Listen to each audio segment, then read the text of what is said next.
तो दोस्तों environment part 2 में चलते हैं जिसमें कल हमने इकोलॉजिकल पिरामिड के 2 पार्ट को हमने पढ़ लिया था। Pyramid of number, pyramid of mass. हमें आज पिरामिड ऑफ एनर्जी पढ़ना है दोस्तों। आज हमें दोस्तों पिरामिड ऑफ एनर्जी हमें आज पिरामिड ऑफ एनर्जी के बारे में पढ़ना दोस्तों। उसके पहले मैं आपको बता दूं कि अभी हम इन्वायरमेंट पढ़ रहे हैं।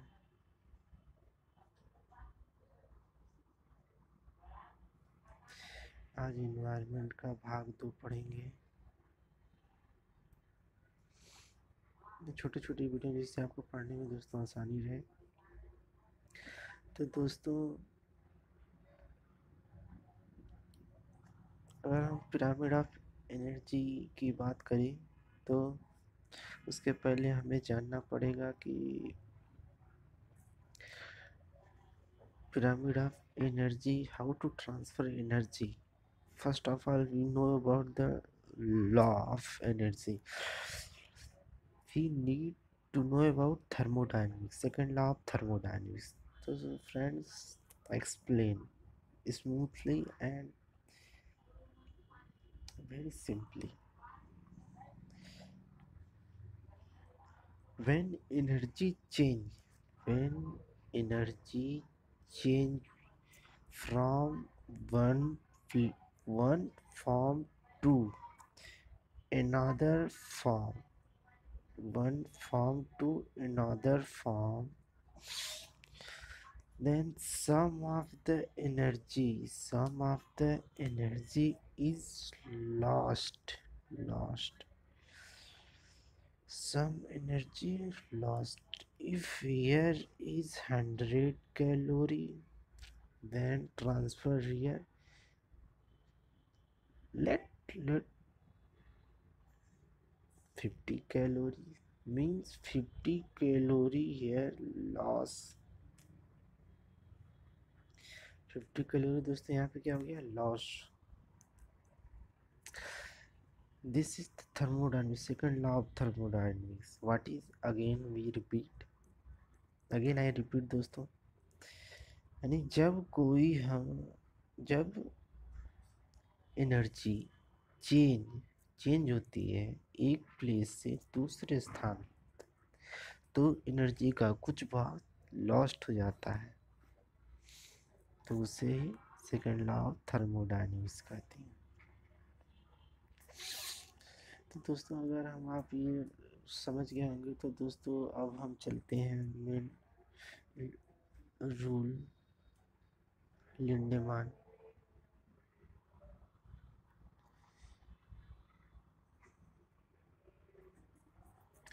दोस्तों लिंडेमान के अनुसार किसी भी पिरामिड, जैसे मान लीजिए एग्जाम्पल पिरामिड जिसके 3 है, ठीक है, हर एक पे उसका अपना क्या होता है दोस्तों, कल मैं आप लोगों को बताया था, हर एक साइकिल में भी साइकिल बोल लीजिए या अपवर्ड डाउनवर्ड बोल लीजिए, हर अपने एक का एक संबंध होता है। प्रत्येक पिरामिड प्रत्येक पिरामिड के प्रत्येक भाग में one place to another place according to the rule of Lindemann. 10% only transfer and 90% loss. If here 100 calories, then second form how much,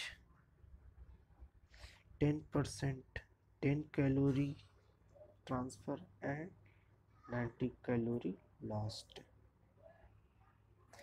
If again cycle, then the 10% of 10% यानी कि 1 calorie is above and दोस्तों 9 calorie lost. So I think you can easily understood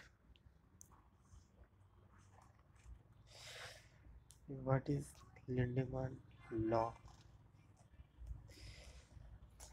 तो दोस्तों अगर मैं आपको और बता दूं, जैसे कोई हाउ, अगर आप दिमाग में अगर ये प्रश्न आ रहा हो कैसे वह एनर्जी लॉस्ट होती है, तो दोस्तों जैसे कोई आदमी जैसे हम दोस्तों खाते हैं भोजन भोजन ग्रहण करते हैं, तो दोस्तों हमारे अंदर जितनी जो भी चीज़ें खाते हैं वो सारी एनर्जी हमारे अंदर नहीं आती। कुछ तो जैसे हम लोग चबाते हैं दोस्तों,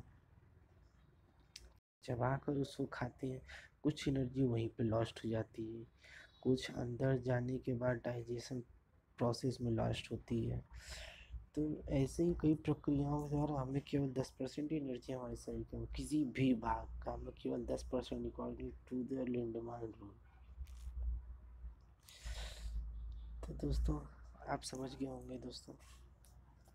तो अब मैं डायरेक्ट में पिरामिड ऑफ एनर्जी जो कि मैं बोला था ये हमेशा अपवर्ड होता है यानी सीधा होता है, क्योंकि एनर्जी ट्रांसफॉर्म लिंडमान रूल के आधार पर होता है। क्योंकि नीचे जब भी एनर्जी होगी तो हमेशा अधिक होगी जो यहाँ पे शो कर रहा है, उसके बाद कम होगी जो यहाँ पे शो कर रहा है, उसके बाद और कम होगी जो यहाँ पे होगा, यानी कि यहाँ पे यानी इसके हिसाब से ऐसे बन रहा है, इसलिए हमेशा ये अपवर्ड कभी ये डाउनवर्ड नहीं होगा। तो इसे आप ध्यान रखें दोस्तों। First of all what is the limitation of pyramid, ecological pyramid. दोस्तों इकोलॉजिकल पिरामिड में फूड चेन दिखता है। क्या दिखता है दोस्तों? फूड चेन, लेकिन फूड वेव नहीं दिखता है दोस्तों। ये फूड वेव नहीं दिखता है, केवल फूड चेन दिखता है। आप बोलोगे कैसे? दोस्तों जैसे इसका एग्जांपल ले लो, एक साइकिल, दूसरा साइकिल, तीसरा साइकिल, चौथा साइकिल, पांचवा साइकिल जाएगा, तो ये चैन ही तो दिख रहा है दोस्तों, चैन। इसे हम फूड वेव नहीं कहेंगे, जबकि फूड वेव होता है यहाँ से यहाँ भी जा सकता है, इस पे भी डिपेंडेंट हो सकता है, यहाँ पे भी हो सकता है, यहाँ पे हो सकता है, ये वाला यहाँ पे भी हो सकता है, ये वाला यहाँ पे भी हो सकता है, ये वाला इससे भी डिपेंडेंट हो सकता है, यानी कि अपने डिपेंडेंसी। तो इसे बोलते हैं फूड वेव। इस फूड चेन जो होता है केवल एक पे ही डिपेंडेंट होता है, और फूड वेव जो है तो कई भागों पे डिपेंडेंट होता है। जैसे मनुष्य को ले लीजिए, वो दोस्तों शाक भी खाता है, मांसाहारी भी होता है दोस्तों। यानी कि अगर अगर वो मांस खत्म हो जाए तो भी मनुष्य जीवित रह सकता है, क्योंकि वह शाक भी है। तो यानी कि दोस्तों मनुष्य फूड वेव है, कह सकते हैं दोस्तों। अगर पहला पहला हो गया दोस्तों, एक मिनट दोस्तों। दोस्तों पहली बात क्या मैंने बताई है, केवल इसमें फूड चेन शो। सेकेंड अगर दोस्तों अगर आपको बताऊं तो ध्यान देंगे, इसमें इंटरैक्शन, दो के बीच इंटरैक्शन कैसे होता है, how how interaction between two from one level to second level, one level to second level interaction how कैसे होता है, ये हमें ये नहीं दिखाता दोस्तों। इसमें एक ही स्पीसीज थर्ड दोस्तों, इसमें एक ही स्पीसीज अलग अलग ट्रॉपिक लेवल पर हो सकती है, अलग अलग समय पर। ध्यान दो दोस्तों, अलग अलग समय पर। अगर दोस्तों, अगर एग्जांपल से अगर मैं आपको बताऊं, जैसे आप ले लीजिए, यहाँ पे क्या हो गया, ये ग्रास हो गया, उसके बाद डिपेंडेंट होगा तो डियर होगा, डियर पे डिपेंडेंट मान लीजिए फॉक्स है, और यहाँ पे दोस्तों ले लीजिए ग्रास, यहाँ पे भी ग्रास है, लेकिन ग्रास पे डिपेंडेंट डियर, डियर पे लायन। यानी आप देख रहे हैं दोस्तों, समय अलग है, लेकिन यहाँ पे देखिए फॉक्स है, यहाँ पे लायन है। यानी मैं आपको बताया, इसमें एक ही स्पीसीज अलग अलग ट्रॉपिक लेवल पर हो सकती है। तो दोस्तों ये वाले ट्रॉपिक लेवल तो सेम है यहाँ पे, लेकिन नेक्स्ट ट्रॉपिक लेवल पे देखिए अलग है। यहाँ पे क्या है, फॉक्स है, लेकिन इस वाले ट्रॉपिक लेवल पे दोस्तों क्या है, लायन है। यानी कि अलग अलग स्पीसीज, यानी कि दोस्तों इसकी ड्रॉबैक लिमिटेशन है दोस्तों। आई थिंक 3 काफ़ी है, किसी भी एग्ज़ाम के पॉइंट ऑफ से ज़्यादा से ज़्यादा 5-4 जानना महत्वपूर्ण होता है दोस्तों। तो दोस्तों कल की वीडियो को मैंने पूरा कर दिया दोस्तों, इसके आगे आपको कल वीडियो में मैं आपको टॉपिक बता दें दोस्तों, बायो जियो केमिकल साइकिल्स। कल मैं साइकिल्स के बारे में बताऊंगा, जैसे नाइट्रोजन साइकिल, कार्बन साइकिल। ये दोस्तों एग्ज़ाम के लिए बहुत महत्वपूर्ण होते हैं दोस्तों। कल हम साइकिल के बारे में पढ़ेंगे। तो इस thank you for watching, subscribe दोस्तों, सब्सक्राइब करना ना भूलें। Thank you.